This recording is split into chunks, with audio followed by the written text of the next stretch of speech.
Hello and welcome back to the channel. I'm EVM and this is the Kia eNiro. Now, for the last few years, we've been championing this on the channel as one of the most efficient and best family EVs that you can buy. Now, however, the competition is far more intense. So even though it's been 2 or 3 years since we last reviewed it, we thought it's time to get it back to see if it still holds up with today's competition. Just like we've done with the Kona, which is effectively its sibling, it shares its parts with, it's pretty much the same car. We thought, is this as good now as it was then?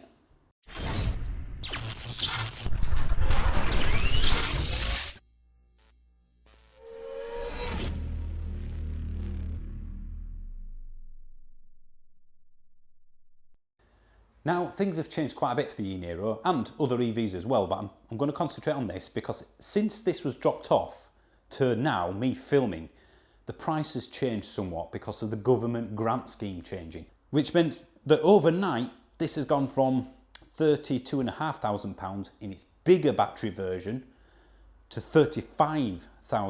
So it's gone up £2,500 overnight, and I would always choose the 64 kilowatt hour version than the 39 that it comes in, but more on that later.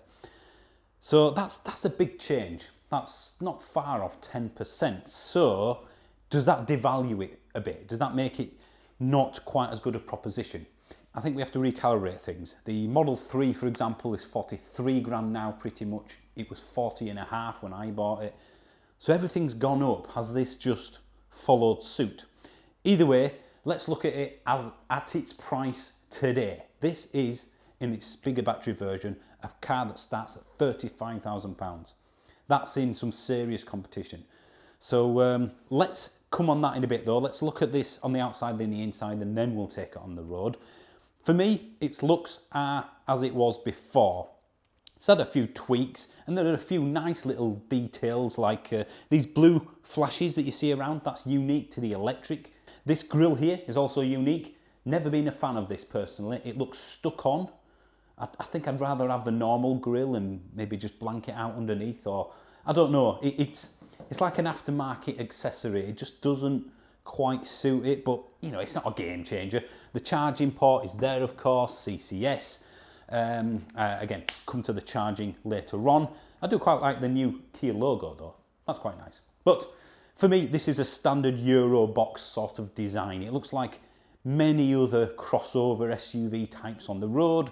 It's not offensive, it's not really good looking, it's just another car driving down the street that people don't really pay attention to, and that's what some people may prefer. I like a car with a little bit of unique styling here and there. This doesn't have that for me personally. As I said, it's a bit anonymous on the road. You got a few little treats, if you will, there. You got a silver fleck, not too much black plastic chunkiness going around the arches. I'm never a fan of that. Good rear entry in the back, good nice wide doors. More on the interior later. And it's got a solid feel to it. It's quite tall. You got these roof bars here that kind of break it up a little bit, but it is pretty plain. There's not much to see here other than it just does a job. And I don't mind cars that just do that. They're here to get you from A to B, and that's what this does. So looks for me are less important for what is usually a workhorse, a family vehicle, but it is nice to have at least some flair occasionally. Standard Eurobox once more as we come round the rear. You've got the spoiler, you've got your steeply raked screen. It's a little bit messy here and there. You've got these blue flashes again, which again, that's the only little detail that they've put in, which I do quite like. Sometimes you do look at these sort of SUV types and struggle to think of something unique to say other than it's a rear end that's red. This one's red, it's got a light here, it's got a badge there, and you know what, if you like it, that's all that matters in it. Now, one of the biggest reasons I personally would choose this over the Kona, which is basically the same car underneath, is because this has a much bigger boot than the Kona. I think it's about a third bigger, which is considerable if you have a need for that. If you've got a family, for example. It's not very tall in height terms, but it is reasonably long. And under here, you've got enough space for your cables and whatnot. If you put the seats down, Huge amount of space. Obviously, you would normally remove that. I just can't be bothered. But yeah, this is good for a tip run, shall we say. And you'd get most IKEA stuff in the back of that. Okay, now the inside is pretty much as it was before. No real massive changes. The steering wheel feels nice. You've got these matte effect buttons that have got very good build quality to them, so that's a good start. You've got this, it's not quite the hard wearing stuff. It feels okay. It's soft touch, so to speak. This sort of fake leather appearance. Some very sturdy buttons. This is nice high quality. Let's it down a little bit for me here, because this is that black gloss fingerprint stuff, which, as it's next to the door handle, I think any rings or anything are going to scratch that. And if I turn the car on, you get to look at this entire display system, which is very easy to read, as they all are. You get lots of bongs, you've got to accept terms and conditions, all the usual rubbish that modern cars give you these days. You can, if you press these buttons here, cycle through various options. I won't go through them all as usual because we'll be here for a long time. Oh God, terms and conditions, just go away and give me the display, will you? Now, this, again, easy to see, nice and big. Remember, this is a top spec car, so not everything I show you will be on every model. It's reasonably quick. When you press buttons, you can get to the sat nav, you get to the maps, you can get to the radio. You're going to need a suit. Which is very good radio, by the way. This has got the JBL sound system. So it's got actual buttons. It's not all via the touch screen, which for me is a big plus. Not so much a fan again of this black gloss stuff, because it's a brochure thing. It looks nice on brochure, but in real life, especially with kids, not so much. That's not the best material, but it's not the worst. So again, I think that's doable. And we have, if I can figure out how to use the thing, there we go, a full length glove box, which is always something I like to see, because not every car obviously gives you that. Got a bit of storage down there, which is nice for just, I don't know, putting stuff out of the way. 2 USB ports, that does the charging only, and that does what is the get out clause for any sat nav or anything like that, and that's Apple CarPlay, Android Auto. And of course, in there you can put your mobile phone, where it can do some wireless charging, and you've got a 12 volt thingy there. This is your gear selector, if you will. Reverse, neutral and drive. Put it into park that way. In fact, I'm going to put the heated seats on because I'm freezing. And it's an automatic, well, electronic, should I say, not automatic handbrake. Here, reasonable build quality. It looks worse than it is, actually. I'm not too bad with that. But as I said in the previous video for this is just a single reason to buy this car, because, oh, look at that. And under here, you've got more storage there for your junk, if it will, and another USB charge slot as well. So they've put some thought into this. I quite like that. That doesn't move forwards or backwards, so it's all right as an armrest, but I've had better. Overall, though, this is a well-built interior. It's getting a fraction dated, but I'm being super critical on that one. There are a few things I'd like to see removed. Overall, though, I like buttons, I like big screens and a bit of touch interface, and this seems to have a good kind of happy medium. The seats, as with pretty much every modern car these days, are comfortable over long journeys. Right, as always, this is in a position for someone who's about 6'1", 6'2", and I've got lots of space back here. This is where the eNiro kind of trumps the corner, because I've got tons of space here, and again, that seat is far back, loads of space. Any kids are going to have a colossal amount of room. No USB ports, which for me is a bit, that shows its age a little bit. It's more of a past few years sort of thing, but so I would want more, although there is one in there. You've got the usual cup holders if there's only 2 of you in the back, but you know what, this is a superb family car because its size is just about right. It's not massive, but it is good enough, gives you loads of room, and I don't think anybody will feel uncomfortable in the back, even as an adult as well. Let's get a few of the specs out of the way. This comes in, as I said earlier, 39 and 64 kilowatt hour battery. For me, the plum one is a 64 because this is an immensely efficient vehicle. I don't know how they've done it. Same with the Kona, it's basically the same car. Same with the Kia Soul. It just seems to be able to get the range that the manufacturer actually states, which is very, very rare in EV world. Well, in MPG world, let alone EVs. So in the real world, using real world figures and driving, you'll get 250 miles out of this car. It's got decent thermal battery management, a very good warranty, 7 years, 100,000 mile on the whole car. It can charge it up to 100 kilowatts. Again, if you can find a charger that matches it, you'll probably get about 70 odd in reality. So if you're going on a long journey and you get there at 10-15% and go up to 80 odd, you're probably looking at a 45-minute stop on a decent charger, an hour and a bit on a 50 charger. It's not the biggest car in the world, the ID4 for example. That's a huge interior, it's bigger than this.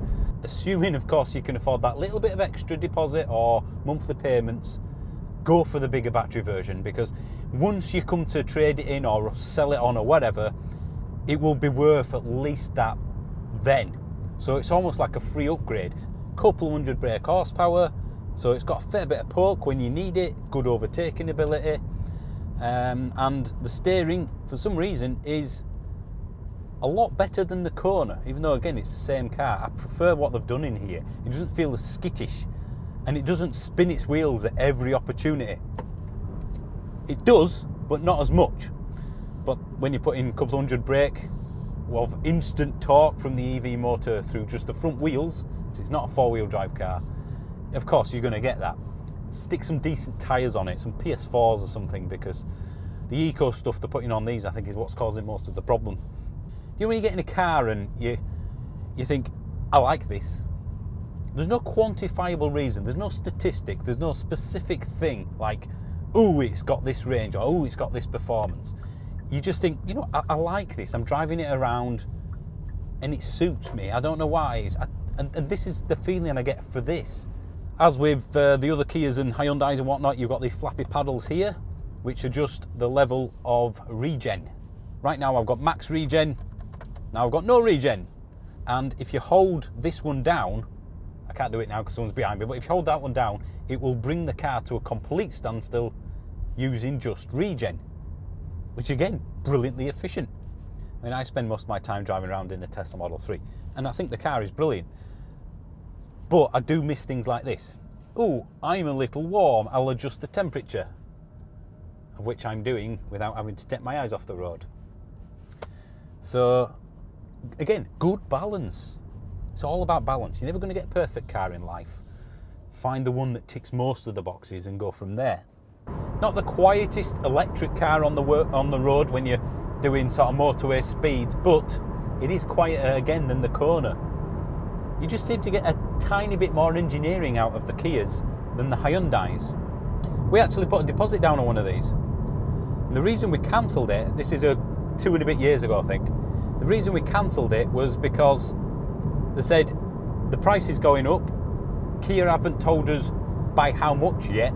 Bear in mind there was like a 6 months lead time, and they said that, you know, we couldn't avoid the price increase. We'd put the deposit down just a bit too late. And they said, well, it could go up by 2 or maybe 3,000. Effectively, because they couldn't tell us how much, and by that point it was getting so close to the Model 3 in price, we thought, you know what, it's too much, it's too close to Model 3, different cars. So that's why we ended up cancelling it. If it had kept at the same price, which I think was £33,000 back then, we'd have probably been driving an eNiro for the past couple of years.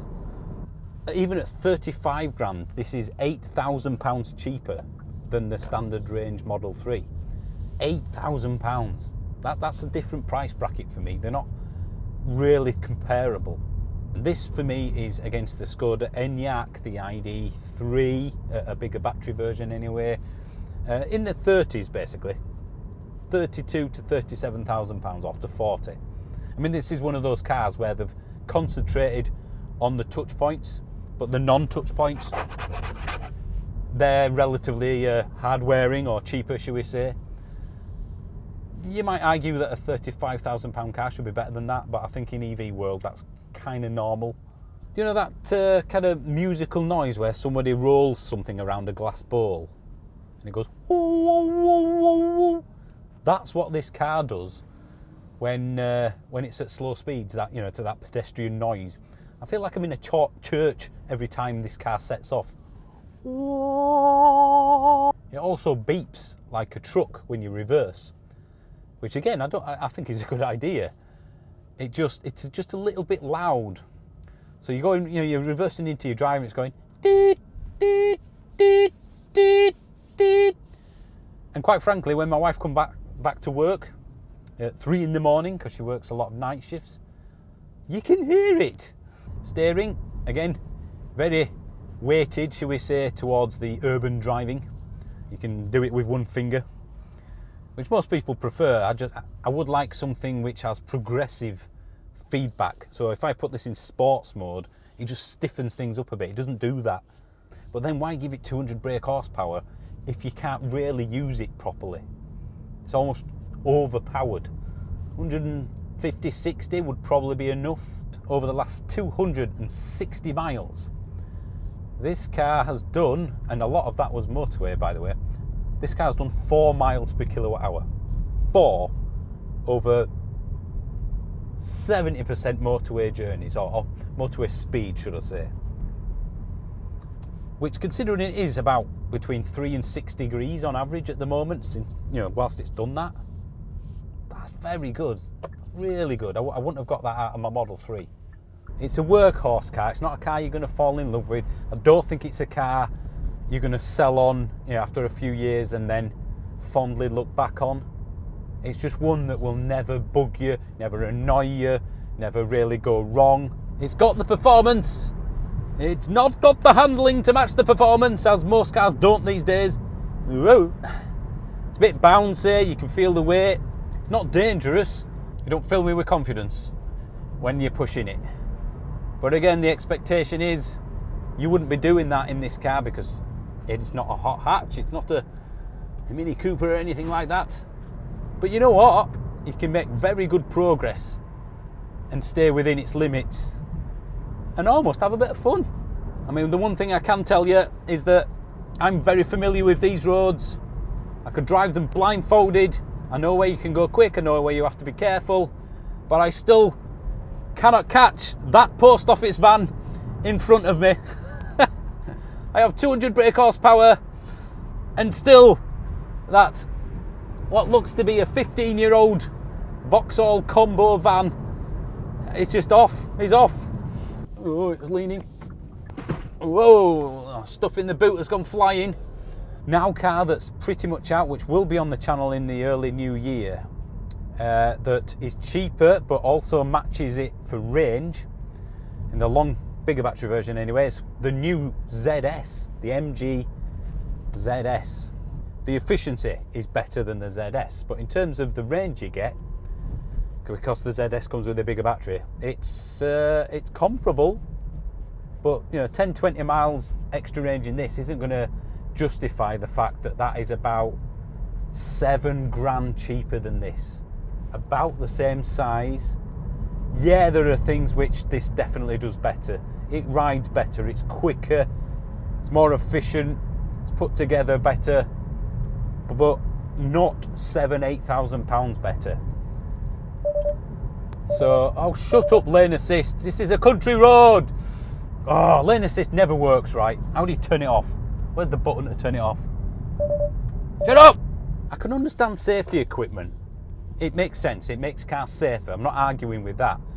But why does it have to come up every once in a while saying, careful, it's cold and could be icy? I know! I've got eyes! It says 4 degrees. It's cold out there. That should tell me enough. If you're stupid enough to need that to, oh God, yeah, it's cold outside, you shouldn't be driving. I think the best way of summing this car up is it's a good car, but a brilliant EV. The efficiency, the range, just elevates it above the other stuff on the market. But of course, now it's gone up, you are paying for that extra. Right, before the light completely disappears, I'm going to say thank you for watching. For me, I still really like the eNiro and would recommend it. I hope Kia are going to absorb some of that grant loss so it comes down a bit in price, but so far they haven't done. It's been over a week now. Okay guys, all the usual like, subscribe and stuff that you have to say at the end of YouTube videos. Thank you for watching, and I'll see you soon. Have a good Christmas as well. We're nearly there. Bye.